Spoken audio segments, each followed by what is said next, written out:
और अब हमारी खास पेशकश देश प्रदेश। और सबसे पहले हम बात करेंगे जो राष्ट्रपति पद की एनडीए की उम्मीदवार हैं द्रौपदी मुर्मू उनकी, क्योंकि आज वो कोलकाता पहुंच रही हैं प्रचार के लिए। आज शाम उन्हें पहुंचना है। राष्ट्रपति पद के लिए एनडीए की वो उम्मीदवार हैं और कल सुबह बीजेपी विधायक सांसद जो हैं उनसे उनकी मुलाकात होने जा रही है। राज्य में बीजेपी के 75 विधायक हैं और 17 सांसद हैं। 5 विधायक, 1 सांसद जो हैं वो टीएमसी में शामिल हो चुके हैं। ऐसे में यहाँ पर राष्ट्रपति पद के लिए वो अपनी उम्मीदवारी के लिए एक तरह से प्रचार करने पहुंच रही हैं। विधायकों और सांसदों से उनकी मुलाकात भी होने वाली है। और हम जानते हैं यहाँ पर कि जो विपक्ष के उम्मीदवार हैं यशवंत सिन्हा, उन्हें टीएमसी ने ही उनका नाम जो है वो आगे बढ़ाया है। तो ऐसे में यहाँ पर खासकर द्रौपदी मुर्मू के लिए काफी महत्वपूर्ण है यहाँ का उनका दौरा। और हमारे साथ हमारे एग्जीक्यूटिव एडिटर अखिलेश शर्मा जुड़ रहे हैं। अखिलेश, काफी दिलचस्प है ये, क्योंकि ममता बनर्जी ने, टीएमसी ने ही यशवंत सिन्हा का नाम यहाँ पर आगे बढ़ाया है और अब टीएमसी उन्हीं को प्रचार करने से रोक रही है। ये क्या मसला है? और द्रौपदी मुर्मू का जो दौरा है उसके बारे में भी समझाएं। दरअसल हुआ यह था अदिति की जब विपक्ष ने नाम घोषित किया था यशवंत सिन्हा का, तो उस समय तक सरकार ने अपने किसी उम्मीदवार का नाम घोषित नहीं किया था। और उसके बाद जब द्रौपदी मुर्मू का नाम सामने आया तो विपक्षी खेमे में फूट जो है वो साफ दिखने लगी। कई ऐसे दल हैं विपक्ष के जो खुले तौर पर द्रौपदी मुर्मू का समर्थन कर चुके हैं। उनमें अकाली दल है। जेएमएम ने हालांकि घोषणा नहीं की औपचारिक रूप से, लेकिन जिस तरह का स्वागत किया गया मुर्मू का झारखंड में रांची पहुंचने पर, वो संकेत दे रहा है कि शायद जेएमएम भी जो है वो मुर्मू का समर्थन करे। इसी तरह से आम आदमी पार्टी की ओर से भी अभी तक ऐलान नहीं किया गया है। आज शिवसेना की ओर से बैठक बुलाई गई, जिसमें अगले कदम का ऐलान होगा। लेकिन ममता बनर्जी, जिनकी पार्टी के राष्ट्रीय उपाध्यक्ष थे यशवंत सिन्हा, जिनका नाम टीएमसी ने आगे बढ़ाया था, उन्हीं को जो है बाद में अब ऐसा लग रहा है कि ममता बनर्जी को लगा कि शायद द्रौपदी मुर्मू का समर्थन करते तो ज्यादा बेहतर होता। इसीलिए उन्होंने ये बयान भी दिया कि अगर सरकार मुर्मू का नाम घोषित करने से पहले उनके नाम पर आमराय बनाने की कोशिश करती तो आमराय बन सकती थी। इसके साथ साथ ये भी खबरें आई हैं कि टीएमसी ने कहा है कि यशवंत सिन्हा वहां पर चुनाव प्रचार के लिए ना आए। दरअसल पश्चिम बंगाल में ऐसा इलाका है प्रमुख, जहां पर कि जंगल महल का इलाका है, उत्तरी बंगाल का इलाका, जहां पर कि आदिवासी वोट काफी महत्व रखते हैं। और इसमें भी संथाल, जो जिसमें कि द्रौपदी मुर्मू जिस समाज से आती हैं, उसकी वोटों की बहुतायत मात्रा है। तो ऐसे में ममता बनर्जी को डर सता रहा है कि शायद मुर्मू का समर्थन न करने से आदिवासी वोट खिसक सकते हैं। और यही कारण है कि यशवंत सिन्हा को नहीं बुलाया गया है। इस बीच द्रौपदी मुर्मू आज शाम को वहां पहुंच रही हैं, कल सुबह अपना प्रचार करेंगे। हालांकि बीजेपी का वहां पर जो खेमा है वो सिमट रहा है। 75 विधायक हैं बीजेपी के, लेकिन 5 टीएमसी में जा चुके हैं। इसी तरह से जो 1 सांसद हैं अर्जुन सिंह, वो भी टीएमसी में जा चुके हैं। तो ऐसे में देखना होगा कि बीजेपी वहां पर किस तरह से अपना वोट बचाए रखती है और क्या उसको कुछ अतिरिक्त वोट मिल सकते हैं, क्योंकि खुद बीजेपी के नेता भी मानते हैं कि आखिरकार ममता बनर्जी समर्थन तो यशवंत सिन्हा का ही करेंगी, वोट द्रौपदी मुर्मू को नहीं देंगी। बिल्कुल, बहुत बहुत शुक्रिया अखिलेश इस तमाम जानकारी के लिए। तो जिस तरह से अखिलेश बता रहे हैं कि अब कहीं ना कहीं टीएमसी है या जो ममता बनर्जी है, उनके लिए यहाँ पर यशवंत सिन्हा का नाम आगे बढ़ाकर वो अपने आप को खुद को फंसा हुआ पा रही हैं, क्योंकि 2 ऐसे इलाके हैं, उत्तरी बंगाल का जो इलाका है और जंगल महल का जो इलाका है, वहां पर जो आदिवासी वोट है, ममता बनर्जी को कहीं ना कहीं उनके छिटकने का डर अब यहाँ पर सता रहा है अगर वो द्रौपदी मुर्मू के खिलाफ जाती हैं। तो ऐसे में ये एक वजह भी देखी जा रही है कि यशवंत सिन्हा को वहां पर प्रचार करने के लिए एक तरह से रोका जा रहा है या पीछे किया जा रहा है। आगे बढ़ते हैं, अब हम बात करते हैं तमिलनाडु की। तमिलनाडु की पार्टी में जो जयललिता की जो पार्टी है उसमें कब्जे की लड़ाई इतनी तेज हो चुकी है कि 2 गुट यहां पर आमने सामने आ चुके हैं, पलानीसामी की और पन्नीर सेल्वम का। तो अब ये जो 2 गुट हैं इसकी तस्वीरें आपको दिखाते हैं कि कैसे एआईएडीएमके के ही 2 गुट जो है वो आपस में भिड़ते हुए नजर आए हैं। हेडक्वार्टर के बाहर की ये तस्वीरें जो हम आपको दिखा रहे हैं, चेन्नई में एआईएडीएमके का दफ्तर है, उसके बाहर ये झड़प हो रही है और पलानीसामी और पन्नीर सेल्वम दोनों के जो समर्थक हैं वो आपस में इस तरह से भिड़ते नजर आए। हिंसक झड़प भी यहाँ पर देखी गई है, पथराव एक दूसरे पर किया गया है, पोस्टर तक फाड़े गए हैं। और उसके अलावा आज एआईएडीएमके की जनरल काउंसिल की बैठक हुई है और उसमें एआईएडीएमके के जो नेता हैं वो पलानीसामी चुने गए हैं, यानी कि यहाँ पर पन्नीर सेल्वम को झटका लगाए। जो दोहरा नेतृत्व था वो खत्म करने की बात भी इस बैठक में की गई है और पलानीसामी जो हैं उनको ही एआईएडीएमके का नेता चुना गया है। इसके अलावा मद्रास हाई कोर्ट भी गए थे पन्नीर सेल्वम और उन्होंने बैठक रोकने की मांग की थी, लेकिन मद्रास हाई कोर्ट ने बैठक पर रोक लगाने से इनकार कर दिया। तो इस तरह से पन्नीर सेल्वम को यहाँ पर झटका लगा है और पलानीसामी एआईएडीएमके के नेता चुन लिए गए हैं। निहाल किदवई हमारे साथ फोन लाइन पर जुड़ रहे हैं। निहाल, ये जो AIADMK 2 फाड़ हुआ, इसकी वजह क्या रही और ये कब से चला आ रहा था? क्योंकि आज जिस तरह की तस्वीरें सामने आई हैं, ये एक दूसरे से भिड़ते हुए नजर आ रहे हैं। समर्थक जो कभी कार्यकर्ता एक साथ हुआ करते थे, ये एक दूसरे पर ही पथराव करते नजर आए। देखिए, जयललिता के निधन के बाद वहां पर वर्चस्व की लड़ाई पळनिस्वामी और पनीरसेल्वम के बीच शुरू हो गई थी। बाद में शशिकला, जो कि उस वक्त जेल में थी, फिर शशिकला को साइडलाइन किया गया। उसके बाद ये लड़ाई और बढ़ी, लेकिन जब लगा कि सरकार गिर सकती है, पार्टी में तोड़ हो सकती है, एक बहुत बड़ा उसमें बदलाव हो सकता है, तो ऐसे में दोनों कुछ वक्त के लिए साथ आ गए। लेकिन ये पहले से इस बात के कयास लगाए जा रहे थे कि ये जो पनीरसेल्वम और पळनिस्वामी के बीच का जो ये तालमेल है, ये बहुत ज्यादा चलेगा नहीं। हाल ही में वहां पर ज्वाइंट लीडरशिप की बात की गई, यानी कि एक को कोऑर्डिनेटर बनाया गया, दूसरे को कोऑर्डिनेटर बनाया गया, यानी कि पार्टी में 2 पावर सेंटर हो गए और इस वजह से पार्टी को चलाना बहुत मुश्किल हो रहा था।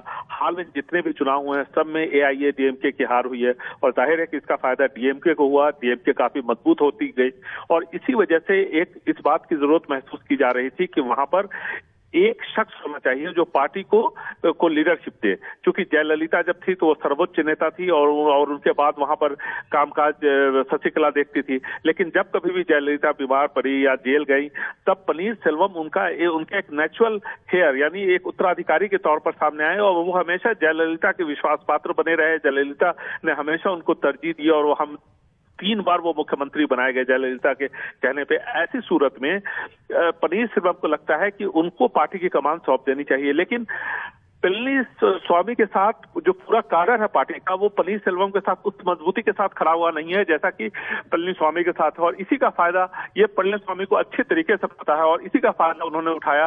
तकरीबन 2500 के आसपास जो जनरल काउंसिल के जो सदस्य थे, वो सभी उनके साथ आ खड़े हुए और आज उनको अंतरिम महासचिव चुना गया। और ये भी कहा गया है पार्टी का जो संविधान है उसके हिसाब से कि अगले 4 महीने के अंदर वहां पर विधिवत तौर पर चुनाव होना चाहिए और फिर महासचिव का चुनाव वहां पर पार्टी के संविधान के मुताबिक 4 महीने के अंदर होना चाहिए। तो जाहिर है कि दोनों खेमे के बीच में घमासान होना था और इसकी बुनियाद बहुत पहले पड़ चुकी थी। लेकिन जिस तरह से झड़प हुई है, जिस तरह से वहां पर हिंसा हुई है, वो निश्चित तौर पर यह बताता है कि ये जो वर्चस्व की लड़ाई है AIADMK के बीच में, वो फिलहाल खत्म नहीं होने वाली है। ये और भी लंबी खिंच सकती है और हो सकता है कि कुछ बड़े नेता, चाहे वो पनीरसेल्वम जैसे नेता जिनका काफी दबदबा था एक वक्त में पार्टी में, हो सकता है वो पार्टी छोड़े। इस बात का भी कयास लगाया जा रहा है, लेकिन ये सब सिर्फ कयास लगाए जा रहे हैं। अभी तक पनीरसेल्वम की तरफ से कोई आधिकारिक तौर पर बयान नहीं दिया गया है। बहुत बहुत शुक्रिया निहाल आपका इस तमाम जानकारी के लिए। तो अब पनीरसेल्वम के लिए ये स्थिति हो गई है कि वो पार्टी तक छोड़ सकते हैं। बहुत ताकतवर एक वक्त पर वो हुआ करते थे, लेकिन यहाँ पर अब पलानीसामी जो है वो एक तरह से आगे बढ़ते हुए नजर आ रहे हैं और उन्हें ही बैठक में नेता चुन लिया गया है। फिलहाल एक छोटे से ब्रेक के लिए रुक रहे हैं, फौरन हाजिर होते हैं।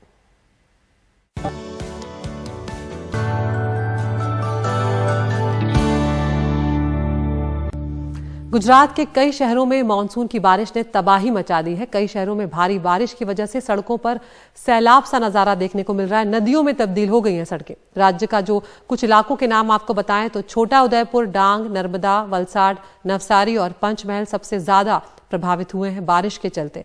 बारिश के बाद राज्य में स्टेट इमरजेंसी सेंटर से लगातार हालात का जायजा भी लिया जा रहा है। भारी बारिश की वजह से अहमदाबाद में स्कूल और कॉलेजों को 2 दिनों के लिए बंद कर दिया गया है और लो लाइन में रहने वाले जो लोग हैं उन्हें सुरक्षित जगहों पर पहुंचने के निर्देश दिए गए हैं। उधर अगर हम बात करें तेलंगाना की, तो यहां पर भी भारी बारिश को लेकर मौसम विभाग ने रेड अलर्ट जारी किया हुआ है। प्रशासन ने एहतियातन स्कूल कॉलेज को 3 दिनों के लिए बंद कर दिया गया है। और उत्तराखंड में भी ऐसी स्थिति है, वहां पर भी लगातार बारिश हो रही है और नदियों का जलस्तर जो है वो काफी बढ़ गया है और कई इलाके हैं जहां पर हमने भूस्खलन की घटनाएं भी देखी हैं। तो ये 3 तस्वीरें आपको अलग अलग हम दिखा रहे हैं। गुजरात की पहली तस्वीर है, दूसरी तस्वीर तेलंगाना की और तीसरी तस्वीर उत्तराखंड की। तीनों राज्यों में इस वक्त बारिश जो है वो तबाही मचाती हुई नजर आ रही है।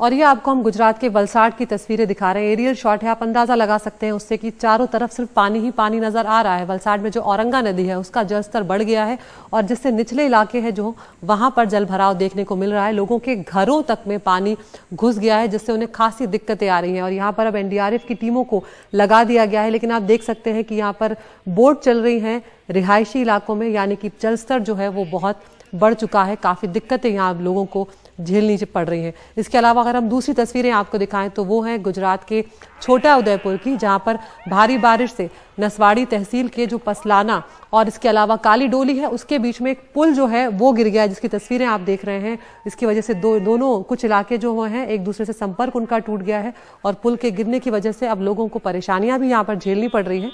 और अब इस पुल के टूटने की वजह से रास्ता बंद हुआ, जिससे लोग एक दूसरे से इन हिस्सों में कट गए हैं, अलग हो गए हैं और जलस्तर जो है वो भी काफी बड़ा हुआ है। तो जब तक पानी नीचे नहीं उतरेगा तब तक ये पुल भी इसमें सुधार नहीं किया जा सकता है। एक और तस्वीर आपको हम दिखा रहे हैं, भारी बारिश के कारण जनजीवन किस तरह से छोटा उदयपुर में अस्त व्यस्त हो गया है।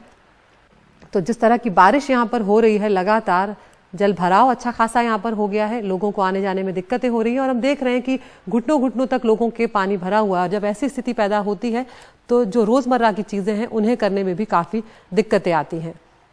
तो बोडेली से निचले इलाकों में जल भराव यहाँ पर हो गया है, जिसकी वजह से लोग परेशान हैं। आगे बढ़ रहे हैं, गुजरात की ही बात कर रहे हैं। तापी जिले में लगातार हो रही बारिश की वजह से बाढ़ जैसे हालात यहाँ पर पैदा हो गए। आप जलस्तर देख के अंदाजा लगा सकते हैं, लोगों के घरों में पानी घिर गया है और जो बाढ़ प्रभावित क्षेत्र हैं वहां पर 50 से ज्यादा लोगों को निकालकर, जो लो लाइन इलाके हैं, जो तटीय इलाके हैं, यहाँ पर निकालकर 50 से ज्यादा लोगों को वहां पर सुरक्षित स्थानों पर पहुंचाया गया है। लेकिन खतरा अभी भी बना हुआ है और इसीलिए लोगों से कहा जा रहा है कि वो खतरा भांपते हुए तुरंत ही ऐसी जगहों से चले जाएं जहां पर ज्यादा रिस्क हो सकता है। तो अब लगातार जिस तरह से बारिश हो रही है गुजरात में, ये आप तापी की तस्वीरें हम आपको दिखा रहे हैं कि यहाँ पर भी एक पुल जो है वो टूटा हुआ नजर आ रहा है और इस तरह से कोशिशें की जा रही हैं कि स्थितियाँ कुछ बेहतर हो, पानी की निकासी हो और कुछ हो पाए। तो ये जो आप तस्वीर देख रहे थे, ये कुब्बिया गांव का जोड़ने वाला जो पुल था वो बह गया था तापी जिले में, जिसके लिए अब मरम्मत का काम चल रहा है।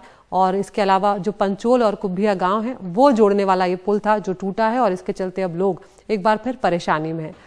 अगर हम आगे बढ़े यहाँ पर तो अहमदाबाद शहर के नाडियाड और खेड़ा जिले में भारी बारिश के कारण सड़कों पर काफी जल भराव देखने को मिल रहा है। साफ तौर पर देखा जा सकता है कि लोगों को यहाँ पर कितनी दिक्कतें आ रही हैं और लगातार चूंकि बारिश हो रही है तो थोड़ा इंतजार उन्हें अभी करना पड़ेगा कि पानी उससे। आगे बढ़ते हैं, अब गुजरात के बाद हम उत्तराखंड की बात करते हैं, जहां पर ज्यादातर नदियां लगातार बारिश के चलते उफान पर हैं। ऋषिकेश में भारी बारिश के चलते गंगा नदी का जलस्तर बढ़ गया है और उसकी तस्वीरें हम यहां पर दिखा रहे हैं। और ये क्योंकि अब मानसून दस्तक दे चुका है तो लगातार बारिश हो रही है, ऐसे में लोगों से कहा जा रहा है कि सावधानी बरतें, खासकर जब वो पहाड़ी इलाकों में जा रहे हैं, क्योंकि लगातार भूस्खलन की घटनाएं जो हैं वो कई इलाकों से पहाड़ के सामने आ रही हैं। अब हम हिमाचल प्रदेश का रुख करते हैं, शिमला के पास संजोली की तस्वीर आपको दिखाते हैं। संजोली बाईपास और ढली चौक पर बारिश की वजह से कोहरा छाया हुआ है, जिससे विजिबिलिटी जो है वो काफी कम यहाँ पर हो गई और प्रशासन को यहाँ पर अब सड़क पर आना पड़ा है, स्थानीय प्रशासन को, ताकि लोगों को एक तरह से मार्गदर्शन किया जा सके, क्योंकि विजिबिलिटी बहुत कम है, देख नहीं पा रहे हैं। और मौसम विभाग ने यहाँ पर भारी बारिश का अलर्ट भी जारी किया हुआ है। उत्तराखंड की तस्वीरें एक और आपको दिखाते हैं। टिहरी गढ़वाल में सुरकंडा देवी मंदिर में रोपवे ट्रॉली जो है वो तकनीकी खराबी के कारण 25 से 20 मिनट तक रुकी हुई है। इसके पहले भी हमने देखे हैं, एक दो इंसिडेंट इस तरह के हो चुके हैं, एक दो घटनाएं ऐसी हो चुकी हैं जिसमें यात्री जो हैं वो फंसे रहे। लेकिन यहाँ पर एक राहत की बात ये रही कि बहुत ज्यादा यात्रियों को इंतजार नहीं करना पड़ा और 20 से 25 मिनट में उन्हें सुरक्षित बाहर निकाल लिया गया।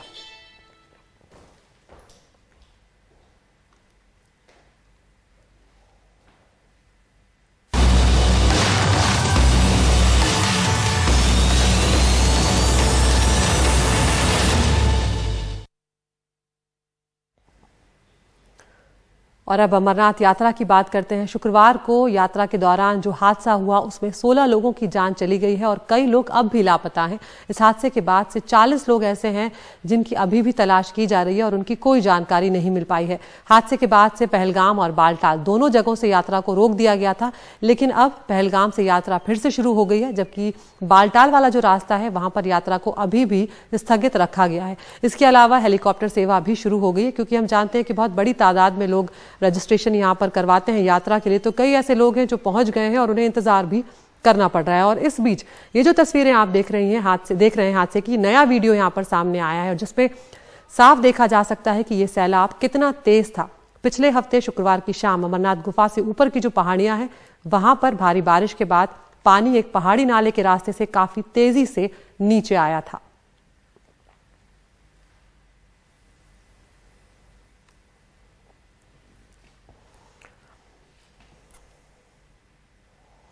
और अब आरजेडी नेता लालू प्रसाद यादव की बात करते हैं। उन्हें क्रिटिकल केयर यूनिट से कमरे में शिफ्ट कर दिया गया, यानी कि उनकी तबीयत में कुछ सुधार है और उन्हें अब जनरल वार्ड में एक तरह से ला दिया गया है। उनको एक रूम में शिफ्ट कर दिया गया है। एम्स के कार्डियो न्यूरो सेंटर में उनका इलाज चल रहा है। इससे पहले वो पटना के अस्पताल में भर्ती थे, जहां पर आईसीयू में उनका इलाज चला। लेकिन अब यहां पर लालू यादव को जब एम्स लाया गया, उनकी पुरानी जो डॉक्टरों की टीम थी उनकी देखरेख में उनकी तबीयत में कुछ सुधार देखा गया। इसके अलावा उनकी बेटी ने भी तस्वीर उनकी ये पोस्ट की थी जो आप देख रहे हैं अपने टेलीविजन स्क्रीन पर, कि उनकी सेहत में कुछ सुधार है। और ये भी कहा, उनके परिवार वाले बार बार ये कह रहे हैं कि लगातार लालू यादव के लिए दुआएं करें, आपकी दुआएं हमारे लिए बहुत ज़रूरी हैं।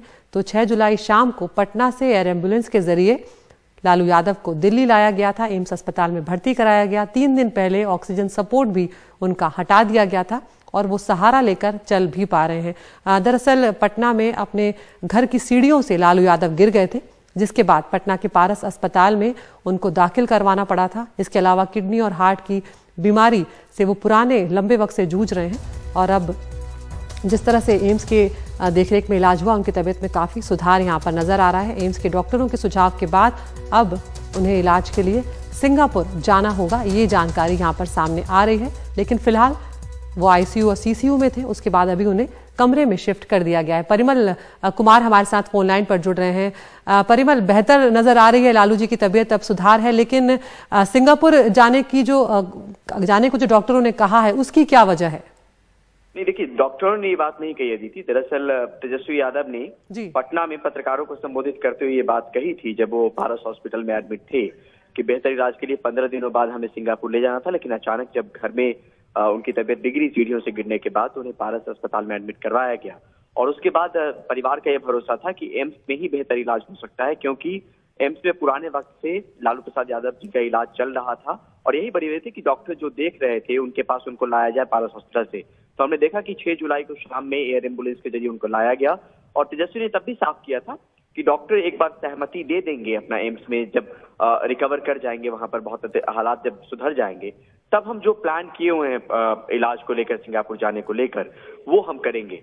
तो फिलहाल जो यहाँ पे तबीयत में सुधार जरूर है, लेकिन अब कब जा पाएंगे और एम्स से कब अनुमति मिलेगी या परिवार कब अनुमति ले पाएगा, इस पे बहुत स्थिति साफ नहीं है। लेकिन अच्छी बात ये कि जिस तरीके की तस्वीरें आई थी शुरुआती दौर में, जब लालू प्रसाद यादव पटना के पारस हॉस्पिटल में एडमिट थे और बेटी ने ट्वीट किया था, वो आशंकाओं से भरी एक तस्वीर थी। लेकिन संभावनाएं हमने देखनी शुरू कर दी तभी से, जब से एम्स में आया और इलाज में हमने देखा कि दिशा भारती का भी एक ट्वीट आया था जिसमें उन्होंने इस बात को लेकर कहा था कि उनकी तस्वीरें भी थी और साथ में यह भी कहा था कि अब हाथ पकड़कर चलने लगे हैं लालू प्रसाद यादव, और उनमें हमने देखा कि ऑक्सीजन सपोर्ट भी हटा लिया गया था। तो अब एक बेहतर खबर ये आ रही कि हालात बहुत बेहतर हुए हैं और उसी की बड़ी वजह है कि जो क्रिटिकल केयर यूनिट में वो एडमिट थे अब तक, अब उन्हें कमरे में शिफ्ट किया गया है। बहुत बहुत शुक्रिया परिमल इस तमाम जानकारी के लिए। तो लालू यादव की सेहत में सुधार है।